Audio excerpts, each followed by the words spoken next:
Hi, my name is Nicole Dietz, and today I'm going to be talking to you all about modern slavery and fashion and the impact it has in our world. What is modern slavery? It can take on many forms such as forced labor and human trafficking. Presently, modern slavery is linked to many industries, including the fashion industry. Fashion is a multi-billion-dollar industry, and large fashion brands and companies have gotten so big that they have lost control and insight to what goes on inside their company. This makes illegal practicing and exploitation easy to go unnoticed. Much of the labor for materials and clothing is contracted out to sweatshops and factories overseas. This problem is pushed far away so that none of us can see what is happening.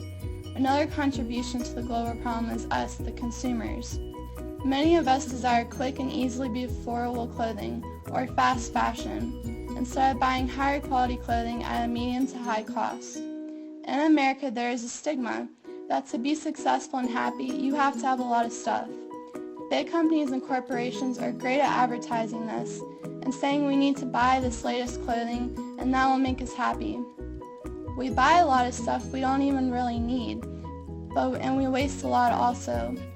The rate at which we consume and demand clothing is increasing, and it is only making the bad companies stronger and richer, and the problem of slave labor and exploitation keeps getting worse. There is a word for this: corporatism. Corporatism happens when the bigger companies rely on cheap labor for profit's sake and do not care about the well-being of the state. These big fashion companies target poorer countries because of their economy, and they don't have adequate labor laws. Many men, women, and children are trafficked or forced into working for clothing factories.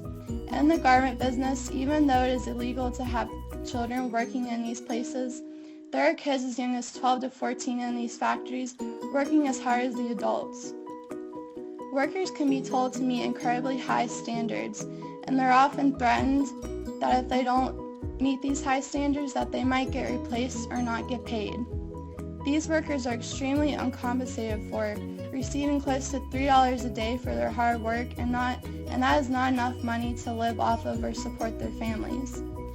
Laborers lack basic safety needs, and their bosses use intimidation and violence to prevent workers from forming unions. One of the worst garment factory incidents that caught a lot of media attention was the collapse of the Rana Plaza factory in Bangladesh in 2013.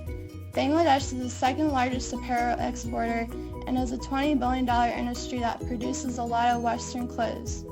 The building collapse resulted in the death of about 1,000 people and injured at least 2,000 people. The Rana Plaza collapsed because the bosses paid off the inspectors, and the building continued to stay up and running even though it was inhospitable. Those responsible for the building collapse were charged, but what is sad is that the factory workers did not receive the compensation they needed for their losses or injuries. However, after the disaster, it increased consumer and media awareness and ethical sourcing of apparel. This put pressure on companies to alleviate the poor working conditions that led to the disaster. The question I'm going to ask you all is this: as consumers, do you all know where your clothes come from and who makes them? Do you know if your favorite brands are using cheap labor to make their products? And lastly, how can we help? Every person counts, and first what you can do to learn more on this is research it and see how popular brands match up in minimizing slave labor and paying their workers honest and livable wages. Some of the resources I can suggest that are a good starting place are notforsale.org and freetowork.com. These websites provide education on slave labor and child labor and provide a good grading list on up to 300 brands. The next way to help is to do your best in buying fair trade items and buy goods from companies that offer information on their manufacturing conditions, and also buy American. Support companies that give back to the environment and its workers. Lastly, if you are unhappy with the way clothing companies are running things, let them know.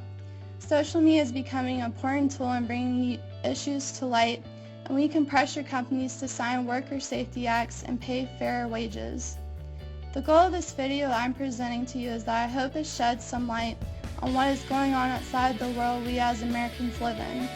The clothing industry is a small bit of the industries that are abusing the rights of workers and people all over the world. We shouldn't ignore this. People forget that these companies are up and running because of us, the consumers. We have the power to change them and make an impact. The future of our world depends on it. Thank you.